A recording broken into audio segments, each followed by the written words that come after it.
Welcome to Unscripted Moments, a podcast about propaganda. This is Greg. On October 8th, 9th, and 10th, 2021, Propaganda played 3 sold-out shows in a row at Winnipeg's Park Theatre, which were their first shows in more than 2 years. Choke from Alberta opened all 3 shows as direct support. Weapons from Saskatchewan opened on Friday, and Mobina Galore opened the second and third shows on Saturday and Sunday night. Since starting this podcast, Mobina Galore from Winnipeg has come up over and over again in conversations with guests and friends of the band. And I began listening to Mobina Galore at the suggestion of Sulin Hago from Propaganda, and I have grown to absolutely love the band. Mobina Galore frequently soundtracks my running, and I am delighted to have seen Mobina open for Propaganda twice just a month ago as live music continues to become more of a reality. I wanted to get the story of the weekend from the perspective of Mobina Galore, and Jenna was gracious enough to pop on a call with me to tell me about the founding of Mobina Galore, working with John Paul Peters at Private Ear Recording, and returning to the stage as support for Propaganda. Check out Mobina Galore's music at mobinagalore.com, mobinagalore.bandcamp.com, and on Instagram and Twitter at Mobina Galore.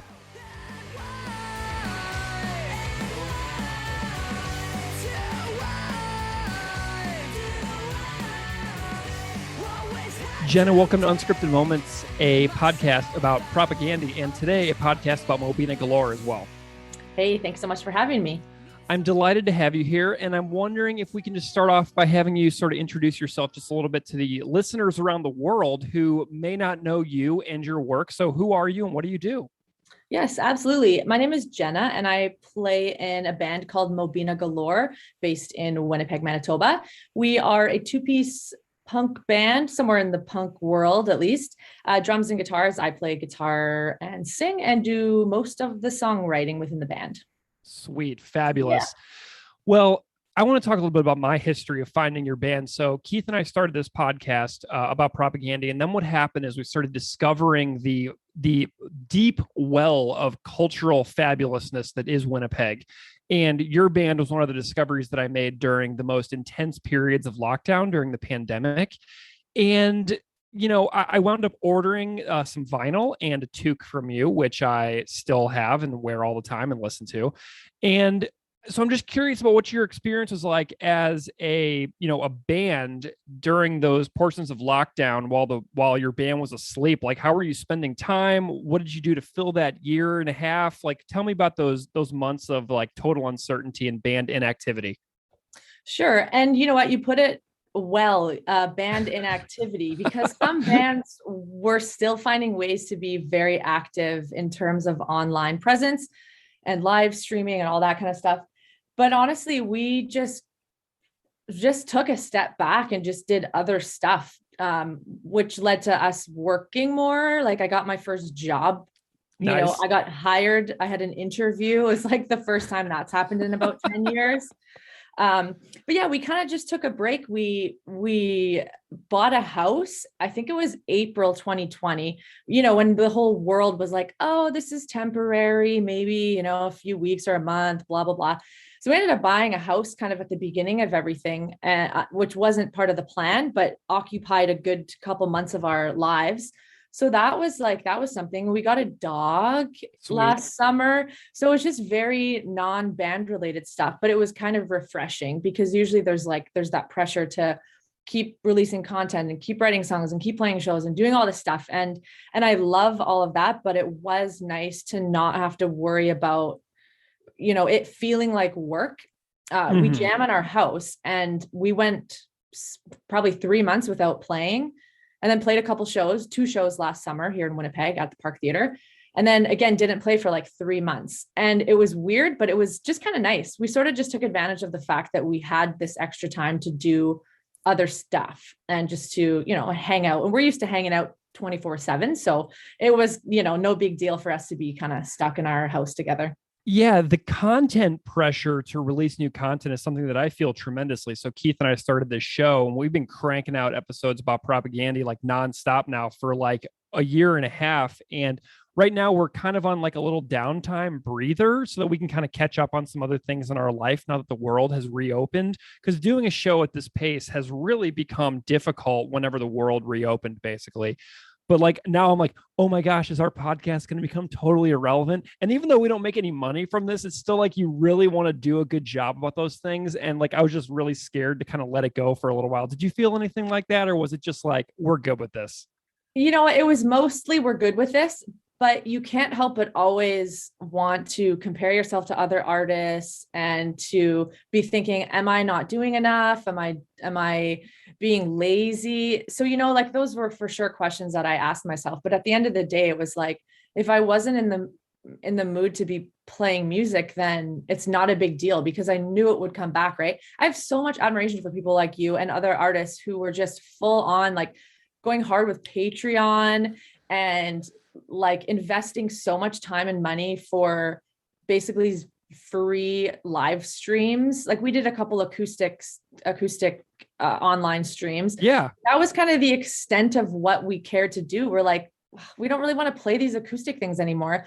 And we're not set up to be doing a full band live stream. And it would just seem like so much work for we weren't sure what the outcome was. So we kind of were just, I don't know, I guess a little lazy for lack of a better word, but I definitely have a lot of respect for some bands out there who just pushed through and just had themselves heard. But we just did it in other ways. Like we got new merch kind of partway through and just shipped out merch to people, and we're just chatting with people online and stuff like that. So we just found our own way to do it. And I don't know. You right way.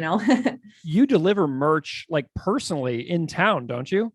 I do. Yeah. It's some people will order and I'm like, hey, you live in Winnipeg. Why are you going to pay this preset, probably way too expensive shipping? Yeah. But yeah, people will just shoot me emails and drop off, pick up. It's fun. It's great. I don't know. It's something to do. I saw that on your website and I was like, this is fabulous. Yeah. Like to have Jenna just show up at your door with a couple of records and a shirt and be like, hey, how's it going? Let's chat for 10 minutes. Okay. Thanks for this. See you later. And it makes the experience so much more special. And then that person will remember that moment of getting those items like forever. So that's really cool. Yeah. So let's go back a little bit. I know that if my reading of Discogs is correct and is telling the truth, you might be in around the 10th year of being in a band, right? This is true. And you know what? I think sometime in the last few months, I was putting all my records onto Discogs. I haven't finished yet though. And so of course I'm finding all the Mobina stuff on there. Yeah. And like finding our bio and all that kind of stuff. So I think I actually recently updated all that myself. So whatever's on there, I do believe to be the truth because it's from me. But yeah, we started the band around 2011. That was our first tour that we ever did, was 2011, like across Canada tour, which really across Canada is like Victoria to Montreal. East Coast is kind of its own little world. So yeah, that was our first tour. It was in 2011. So it's been 10 years now, which is crazy. I'd love to know the specifics behind being a two-piece duo, because it's a rare setup for bands, especially in punk. And you think about like the iconic like White Stripes setup or something like that, or like Royal Blood, or like 68, that current duo that's like on tour in the hardcore world. But I'm just curious about your thoughts behind being a two-piece band, and what you think is kind of special about that, and the decision behind remaining a two-piece for the band. For sure. So before Mobina, we were living in Fernie, British Columbia, and we were playing some shows with this other band that you can't find on the internet or anything like that anymore. But that's not true. There's one music video. If you deep dive, maybe you'll find it. But anyways, there's three of us. I played guitar. It was more like folk pop kind of stuff. I played acoustic, and we had a keyboard player, and it was the three of us. So still no bass player. And it was just fun. We just played shows around town. And then when our keyboard player just didn't really feel like playing shows anymore, it was just Marcia and myself. And so this would have been about 10 years ago. And I really wanted to just get more into electric and punk rock style. So we just wrote like two or three songs, I think. And we never really intended to have a bass player or to not have a bass player. It was just kind of something that happened. It was just the two of us playing. And then we just found ourselves super comfortable in that scenario and never meeting anyone who just naturally became part of the group. And I think that's kind of how it all ended up remaining that way, you know, if that makes any sense. Sure. And now it's been so long that, you know, I have visions of being a 4-piece here and there. Like when we record, there's additional guitars and bass and etc. But the live show, I just really like the two of us. I like the side-by-side setup, even though it pisses off sound people so many times. But we stand our ground most of the time. And it's tough at festivals, I'll say that. But I just think that it's fun, it's different, and it's challenging in a way, but also it makes things a lot more simple logistically for touring. And we're a couple, so it just makes everything so much easier for us to just remain as a 2-piece. So yeah, kind of like our shtick. And I think some people will be like, oh, you got a bass player. But then at the same time, people are always like, I'd love to be your bass player. I'm like, yeah, I know. Leave me alone. I'm really curious about your thoughts on playing with Marcia as well, because I just got to see your band twice in Winnipeg, and Marcia is like a vocal powerhouse, a drumming powerhouse, and you two complement each other very well. And I'm wondering what you enjoy about working with her musically. You know, that's a very good question. I actually don't think I've been asked that before. So thank you for that. Oh, you're welcome. I think my favorite part is our the differences in what music we grew up with and how that kind of bleeds together and creates our sound. Mm-hmm. I was more into punk rock than she was. And when we met, I almost feel like, and I could be wrong, but I feel like I kind of forced it on her every once in a while. And being like, we're starting this band and we're going to be a punk band now. And this is what you need to drum like this. Like I was very, very specific. I still am very specific. She's going to listen to this and be laughing. So I think. Hi, Marcia. Yes. Hi, Marcia. So I think just our influences and her influences help us write better songs. And I think that might be the best part of us working together, is complement each other in a songwriting sense. What did she grow up listening to? Because whenever I watch her, I don't get the impression that she was like, you know, like listening to like No Use for a Name her whole life. Does that make sense? Like she's got a really unique style, and it really reminds me a lot of like Janet from Sleater-Kinney, and her style playing. And so I'm wondering if you have any like knowledge of what was inspiring her growing up while she was learning to play and things like that. Yeah, well, I mean, it's kind of all over the place. Like she did listen to a lot of country music and a lot of like pop music, like Cher and stuff like that, kind of diva stuff, but also just classic rock. Like her mom and dad are both super into classic rock, like Van Morrison, and was a big thing in the house. And so I feel like it's more rock based as opposed to the punk rock side of things, more like rock pop. And sure. I think that adds to a bit of the uniqueness, because she's not like a punk rock style drummer, right? Just like the super fast stuff. We don't have songs like that because that's not the style of drum she plays. But that's often how I'll try to write a song. So then we have to kind of split the difference on what I'm writing and what I'm hearing versus what her skill set is and what she wants to play. So it makes it challenging, but also, I'm not just like, play the drums like this. And then she's like, that's what every fucking song sounds like. Can I not do it like this? So it took me a few years to kind of like settle back and be like, it's both of us working together. It's not just me writing the songs and you supporting me. You know what I mean? Yeah. So now it's like very much a 50-50 effort between the two of us, which I think helps. One of my favorite things about her playing is her slow tempo stuff in between the faster parts, because she's never doing like a really straightforward, super slow beat. She's got this really unique style of having these like sort of off tempo styles of playing, and then going into the fast stuff and then going back to the stuff that's like unpredictable. So her slower playing on the slower tempo parts is unpredictable and interesting, and to watch, especially live. That was one of my favorite things about watching her play. Yeah, that's really cool. And when we're in the studio, she's very much, or not just in the studio, but when we're writing songs, she doesn't reuse drum fills ever. Like that's one thing. It's so there's always something different in it because she doesn't want to just reuse the same fill that she's used before. So it makes it interesting. Awesome. Well, Yeah. I have a good segue from that, because when I talked to JP Peters from Private Ear Recording about recording Propaganda, we talked to him for the Negretto episode, and it was such a fabulous conversation because he talked about watching Jord record drums for 2 LPs and how Jord doesn't recycle fills. And so that really connects with what you're saying about Marcia. And now I'm like, ooh, I wonder if JP has a role in this as well. And so I know JP did your records, Don't Worry and Feeling Disconnected. And I know that he also did a live in studio session of Dig Myself Out and Jealous Ones. And I'm wondering, like, did I get everything? I'm wondering, I'd love to know some stories about working with JP, recording at Private Ear locally in Winnipeg, and just anything that springs to mind about your relationship with JP and the studio. Well, I love that this is all about Propaganda, even though we're talking about us, because it does all tie in so nicely. It does, yeah. He's recorded everything that we've done except for the Waiting EP that we just released, the 2 acoustic songs, and that I recorded that from home. Otherwise, he's done everything. He did Cities Away also? He did Cities Away, yeah. Okay, cool. Because I was looking at all the Discogs information, and like the production credits like aren't on a couple of the records. So I was trying to like dig into this a little bit, and I was like, oh man, I can't find everything. So yeah, I'm glad you clarify that. Okay, yeah, I should go on and update that.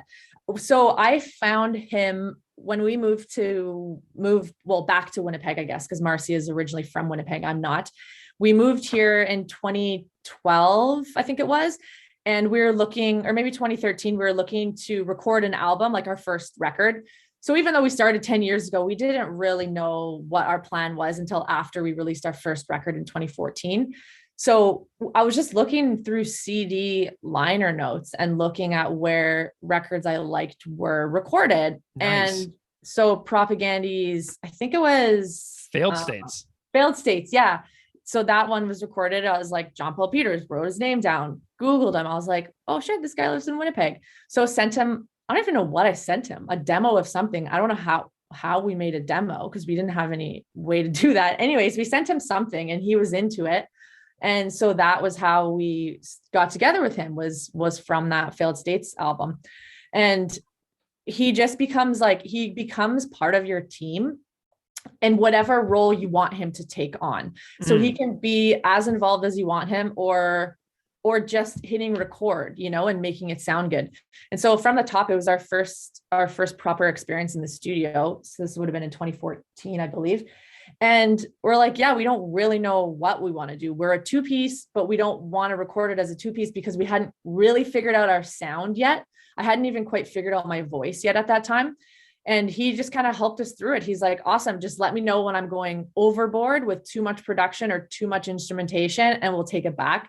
So that happened a couple times, just with like, he's like, how about this? And like would come up with some just insane part where like, it's cool, but it's too far. Cause his brain is, as you know now, just goes, right? So for that first record, it was kind of just experimenting. We used all of our own gear, like my own amps, everything, Marcia's snare, like just all of our own stuff, just to be comfortable. And then moving forward to Feeling Disconnected, we decided we wanted to do it as just a 2-piece and have it sound more like the live performance. Because that's what we've been getting feedback from people on, was like, you should do a live album. And we're like, we're not going to do a live album. Like, we're barely even a band. And so we're like, why don't we record our next record to sound a little bit more like a live album? So it was more live off the floor. There was no bass on that. It was just a little more, I don't know, it was like a little more laid back in a sense, and raw, I suppose.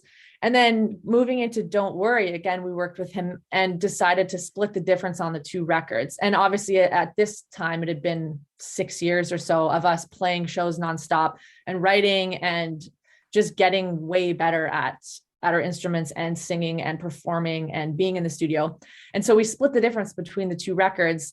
And once again, he was like, hell yeah, I'm totally down. So again, I'll be involved as much as you want me to be, but we're going to mess around with so many guitar pedals. We're going to try so many different amps and tones and guitars. Like, we just went nuts. Right. And he just becomes part of the band for the duration of being in the studio.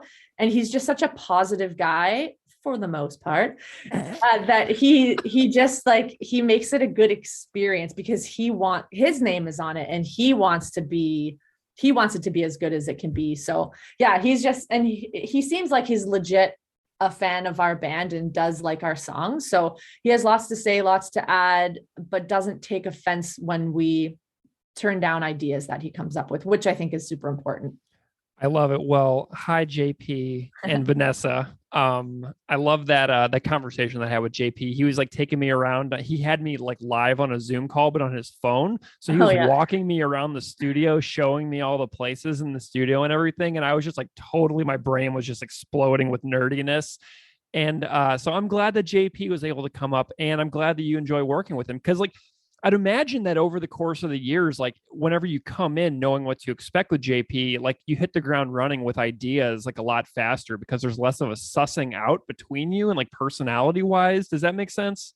It makes so much sense. Have you watched our documentary that we put out on the making of Don't Worry? Oh, I don't think I have. Holy smokes. I was wondering if you'd come across that or not. So we put that out last year, right at the beginning of the pandemic in April, because we were going to do a screening and stuff, but that got canceled.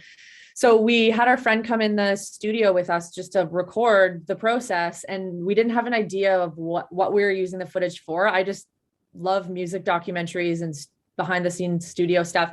So we're like, let's just get you in the studio and then decide what we're going to do with the footage later. And so our buddy Marty was there like 24/7 with us, just filming nonstop. We were mic'd up and everything.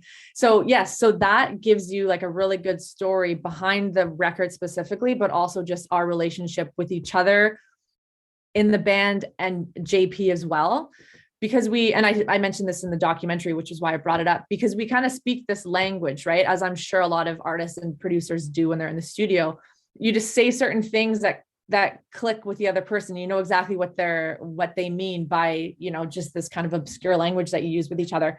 And so, like you said, when you work with someone enough, it becomes easier. It's never easy because it's, quite the process to record an album, but you get to admit some of that initial awkwardness, or like, I don't know, we've just recorded with him. So now I don't know what it'll be like when we record with someone else. Where can people find that documentary if they want to go and check that out? Because everybody here is interested in the work of JP because we all listen to Propagandies. So like that will be relevant to anybody listening to watch your film as well.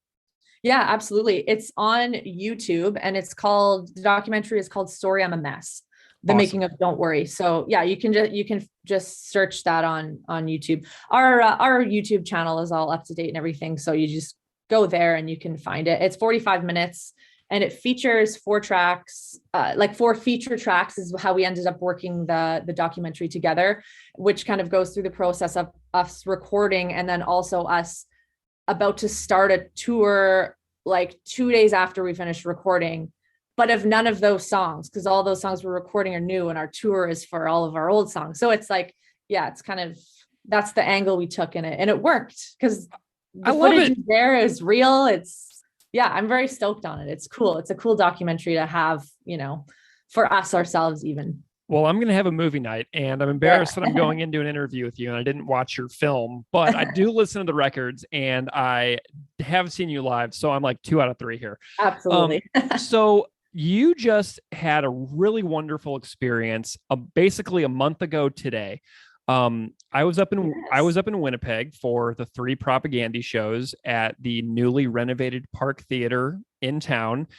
And Mobina Galore was announced when Propagandy's tour started that you would be one of the openers along with Choke on the Winnipeg date, which was originally only October 9th, but then wound up being expanded to the 8th, 9th, and 10th whenever the rest of the Western Canada dates were postponed. And so I want to know the story of this weekend from your point of view. I'm wondering, how did you hear about these shows coming together? And I want to hear about the planning process. So let's start there to get the ball rolling. Sure. And honestly, I'm still on a high from that weekend. Like, me too. That was like the opening weekend of the park, and there was no option but for that venue to open up. Like that was just that was it. And that's why, as you mentioned in the episode of you going to Winnipeg, there was no booze. It just, not everything could get lined up. And if that was the one thing, fuck it, that's fine, Yep. And so the funny thing about us getting on those shows is that Propagandy and the Park Theater, Corey and Eric, were completely like aware that we were playing in the show, but we had absolutely no idea. We hadn't even been asked. We weren't contacted whatsoever. And I think Eric was at our place for dinner or something one night, and I can't remember how it came up, but he's like, oh, well, you don't have any shows except for October 9th. And I was like, what? I was like, what show on October 9th? And he's like, oh. And I was like, what's going on here? And then he's like, you haven't talked to Corey? I was like, no, I haven't. Corey hasn't emailed me or texted me or anything. And so it went on for like quite a while. And then I think within like 24 hours, I convinced him to tell me what this apparent show we were playing that we didn't know about was. And so he mentioned his Propaganda. I was like, well, hell yeah, obviously we're going to play this show. And we were meant to have been in Germany like a couple days after the show, which again, the tour got postponed. So the timing was perfect. So I think maybe like a week or so later, finally it was confirmed that we were never even asked to play the show. It was like there was just miscommunication within the band. I think Jord was maybe meant to have messaged us and he didn't, but he probably thought Corey thought Eric was. And so either way, we got added to the shows kind of without us even knowing, but we would have said yes anyway. So that was a hilarious start to all of this, right? Amazing.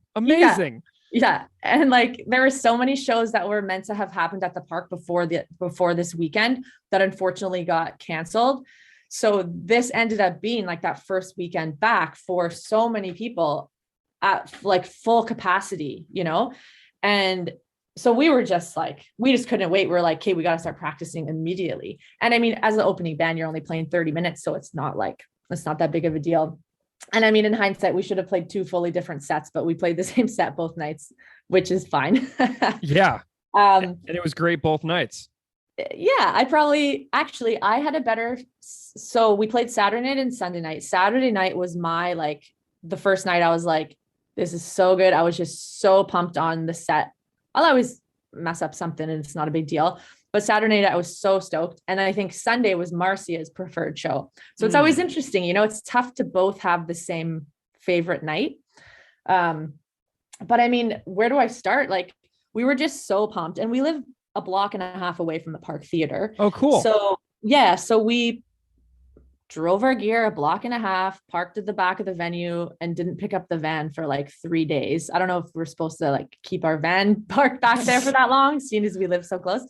But we just kind of started partying, you know what I mean? Like, and not just necessarily in the drinking sense, because you couldn't drink at the venue, but we live so close to home. We're like, okay, a couple beers beforehand, head over to Leopold's next door, have a beer, and chatted with Marcia's sister for a while, who brought up to us, she asked us our set list, and she brought up, you're not playing Fade Away. That's your best song. You have to play Fade Away. And we're like, oh shit, you're right. We're not playing Fade Away, but we only have 30 minutes. So we picked these other 9 songs. So we ended up doing a poll on Instagram, and it was like 90% of the people, there's like 150 people that voted or something, that yes, you have to play that song. So we did that at soundcheck on Saturday night, having not, been practicing at all. And it was great. So it's kind of fun that we had that random interaction with her at Leopold's to quickly last minute switch up the set, which is kind of fun, like you think you're ready, and then all of a sudden there's a curveball, and you got to roll challenge. Like that's live music, right? Yeah. So it was kind of it was kind of fun. So anyways, we had our set together, and we just had the best time running into so many friends, but everyone was totally masked, as you mentioned as well, because there was no drinking. And if you're drinking, you don't have to have your mask on, blah, blah, blah. And so everyone had their mask on, and it was almost hard to recognize people who are like your good buddies that you haven't seen in a year and a half. It's like, is that? And then like a quick pull down of the mask, and it's like, hey, it is you, Yeah. So it's just like, it was just nothing but positive vibes that whole time, like all weekend. And then Saturday, and we kept hopping back home in between sets and stuff just to have a beer, a glass of wine, or whatever. And on Sunday, it was pretty funny. We woke up and our friends were meant to be in the States for a football game or something. But with like COVID testing and all this, it was like way too expensive. So they just did a staycation. Yeah. So we're like, come over to our place for breakfast. And they were in like full vacation mode. And so they brought over some mimosas and breakfast stuff and made us breakfast sandwiches. And they're just sitting around watching football, drinking beers. I was like, damn, like this is all I want to do is just be like, but I got to play a show in a few hours. Like, so, but we had such a fun time, just hanging out with a couple buddies and talking to each other about our weekends. And yeah, so we did have a few beers before that show and then, head back to the venue, and our friends stayed at our house. So we hopped back and forth and played a round of darts at some point before Propagandy set, had a couple beers, run back to the venue. So it was like, it can't be better than living a block and a half away from the Park Theater. Why didn't Mobina Galore play on Friday? I know there was a band from Saskatoon called Weapons, and I'm wondering why the bill wasn't the same all 3 nights. Yeah. So what happened there is with the prop shows originally being like whatever the Sunday, Saturday, this band had a hold at the venue. And so I think they just decided to combine the shows because, they had a hold on the venue. So you don't want to, screw anyone over, and genre wise, it was a bit different, but still I feel like close enough. I thought they were great. Yeah. So I think that was the main reason. I could be wrong, but I do believe that's why that was the case. And Propagandy too, they often get different locals to open their shows. They'll always do like the 2 or 3 shows because they always sell out, and they'll get different openers at each show. So we were obviously super pumped that they wanted us to play both nights because there's nothing like playing the same venue 2 nights in a row, especially when it's open for Propagandy. I loved it. What did you think about their sets and just any memories that stand out to you, whether it's like watching them or like conversing with them or like hanging out or around the venue? Was there anything like that jumps out to you? Yeah, I just love watching them just slay so hard, Yeah. And I also love when bands kind of mess up a little bit, or like Chris came out and like the first thing he said, he's like, oh man, I'm nervous. Yeah, that was great. I just love that honesty and like truth to a live show, because as amazingly talented as these musicians are, and as so many are, there's gonna come a time where like, the song ends and they're like, oof, that didn't go as planned or whatever. And I just love those moments in shows. And also, I don't know if you stood at the top of the stair, like the ladies' washroom is up those stairs. Yeah. And I don't know if you stood up them at all, but it's like the best view of all of the venue. Whoa, cool. Yeah, because you're like just that slightly but elevated. And so I just stood there a couple times throughout the evening and just watched like a sea of people just having what I can only imagine to be the best time ever. So those are some moments that stick out for me for sure. But it's just so fun watching them just thrash around on stage. All 3 nights I was on the floor. On the first night, I was in front of Chris. On the second night, I was in front of Sulin. And on the third night, I was back right in front of Barney at the sound booth. So I had like a cornered triangulation approach to my 3 nights of watching the set, because I really wanted a different experience each night. And every night was different. And it was really cool to feel that way. One of my favorite moments was they closed with Comply Resist on the 3rd night. And whenever I interviewed Jord, he said that was one of the hardest songs for him to play. And the fact that he was like, Chris said before the last song, he goes, oh, we got one more, Jord. And Jord's like moaning back behind his drum set into the microphone. And then they made him play Comply Resist. And all I thought was, when I interviewed Jord said this is the hardest song for him to play. And Chris is making him play it as the closer on night 3 in a row. And I was like, poor Jord, they really just are punking him so hard right now. And it was just, I loved it. I loved everything about it. Yeah, I love that kind of stuff too. And you just do it. You're like, okay, here we go. Yeah. And it was Jord's birthday on the second night too. So that was really fun. There was a nice little celebration. I loved that. Yeah. Do you have I know that you've opened for Propagandy other times as well. And I think you opened up a 2019 show, or didn't you open up like Sue Lynn's first show or something like that? Like, I'm curious about other times that you've worked with them in the past. The first show we played with them was that show. I wrote this down actually because I couldn't remember when it was. That was in 2015, believe it or not. Oh my God. Right?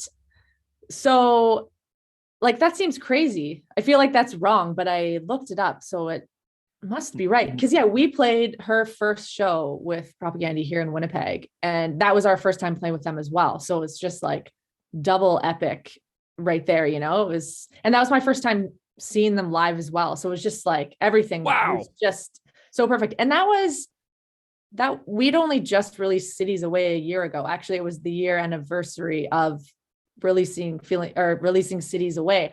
So it was like, wow, this could not be a better way to celebrate our record, but also just play this show with Prop and Sue Lynn's first show. Yeah, it was crazy. We're like, how did we get so lucky to be playing the show? And then since we've played with them a few other times, all over actually, like we've done a couple festivals with them, Manchester Punk Festival, Oberneus Festival in Zurich, Edmonton, Calgary dates, and then I think like another Winnipeg show maybe. So yeah, it's been awesome. It's been really cool. But I feel like now we've played with them too many times. People are going to be like, okay, give me a shot. You know, I kind of feel a little selfish.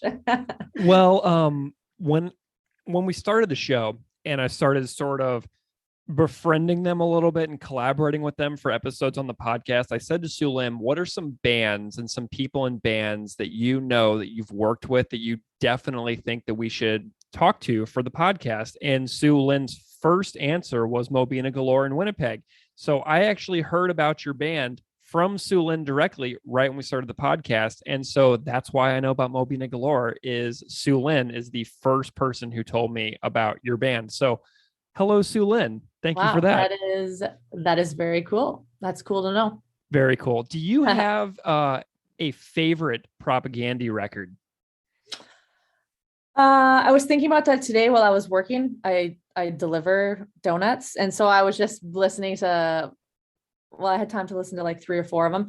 And it's so tough, but I kind of, obviously talking to you, I want to say Failed States because it just brings back lots of memories, especially of like us starting out as a band, like heading into the studio, the story that I told you before. So I think that record, they're awesome. just different vibes, and they just get better and better. You know what I mean? Yeah. While still having like favorite songs from older albums and so on. But yeah, I'll say States. Do you have 3 top songs that you would like to say as you can proclaim them as your favorite all-time Propaganda songs? You can also say right now, these are my favorites, but ask me in a week and they'll be different. So I'm curious about some top tunes from you. Sure. Okay. Well, I will have to say Dear Coach's Corner. That song I just love it. It just gives me so much energy. And it's the song that I know the most lyrics to, because their songs are very lyrically challenging at times, obviously. And that one I know like pretty much every word. So that's a super fun one to see live. I also really like Negretto, and I love Todd's, like all of Todd's songs, because it's just a bit of a different vibe, and it always breaks down to like a slow kind of chill vibe, but it's always really heavy. And that song specifically, like the lyrics are just like, it makes you want to cry when you're listening to it, especially seeing that song live was just very powerful. And then another thing I was thinking of today is just all their opening tracks on their records are just so killer. Like they just create such a vibe. So yeah, for Victory Lap is just like, that song just gets me fired up. So those would be my 3 right now. Awesome. I love that. So you mentioned seeing Negretto live. I was completely floored emotionally during those 3 nights when they played Negretto at the Park Theater, and seeing the slow part where it's just Todd singing by himself. Have you ever seen someone wasting away? Like the look on his face, I mean, it was just like an agonizing thing where it's like, it looks like at any given moment, he's about to have a breakdown in front of like 800 people. And I'm just like, my God, this just got 10 times more intense than listening to it on the record, because I had never seen any Victory Lap songs live. I had never seen Propaganda with Sue Lynn. I had never Right. seen Victory Lap songs performed live. So that was like one of the main reasons why I was so happy that the set was so Victory Lap heavy. They played like 8 songs from Victory Lap that weekend, is because I had never seen any of those tunes. And Negretto just was like a devastating knockout blow for me, just like watching Todd sing that slow part before the fast part comes in. It just like messed me up big time. Oh yeah. Like it gives me goosebumps just talking about it right now. Cause I can see that song being a song that you just don't really want to play live.